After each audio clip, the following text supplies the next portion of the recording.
कमलाने आपल्या दोन्ही मुलांना त्यांचे वडील गेल्यानंतर एकटीनेच सांभाळलेले असते. जसं काही तिचं त्यांची आई आणि तीच त्यांचे बाबा त्यांना कोणत्याच गोष्टीची काही कमी पडू देत नाही. तिचा मोठा मुलगा नागेश भेटेल ते काम करत होता व तो आता आपल्या आईला शक्य होईल तितकी मदत करत होता. त्याचं लग्नाचं वय झालं होतं, पण कमलाकडे कोणतीही संपत्ती नव्हती, थोडीही शेती नव्हती किंवा चांगले घर नव्हते. अगदी साधे पडके घर होते. त्यामुळे तिला खूप टेन्शन येत होतं की आता आपल्या मुलांची लग्न कशी होणार. तिला कधी रात्रीची झोपही येत नव्हती. ती सारखा विचार करायची की कसं होईल माझ्या मुलांचं माझ्यानंतर. त्यांचं कोणीही नाही, कारण नागेशने लवकरच शाळा शिकणे बंद केले होते. तो आईला मदत करण्यासाठी काम करू लागला होता. पण कमलाचा लहान मुलगा गणेश हा कॉलेज करत होता. त्यामुळे तिला वाटत होते की माझ्या डोळ्यासमोर त्यांचं लग्न झालं पाहिजे. एक दिवस ती नागेशसाठी तिच्या नातेवाईकांना लग्नासाठी मुलगी पाहायला सांगते.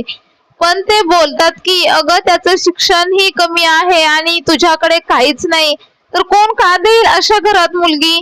तिला आता काय करावे तेच कळत नाही. शेवटी एक दिवस तिचा आणि नागेशचा चांगला स्वभाव पाहून त्याला एक मुलगी पसंत करते व तिच्या घरचेही लग्नाला तयार होतात व त्यांचं लग्न होतं. कमलाच्या डोक्यावरचं एक ओझं कमी झालेलं असतं.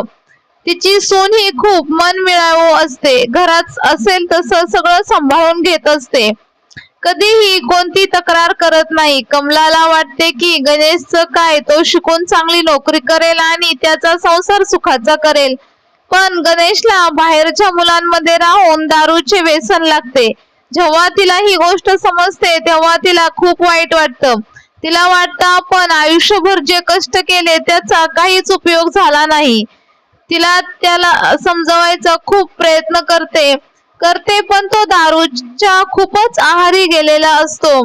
तो तिचं काहीच ऐकत नाही आणि सतत त्याचा विचार करून करून एक दिवस ती खूप आजारी पडते.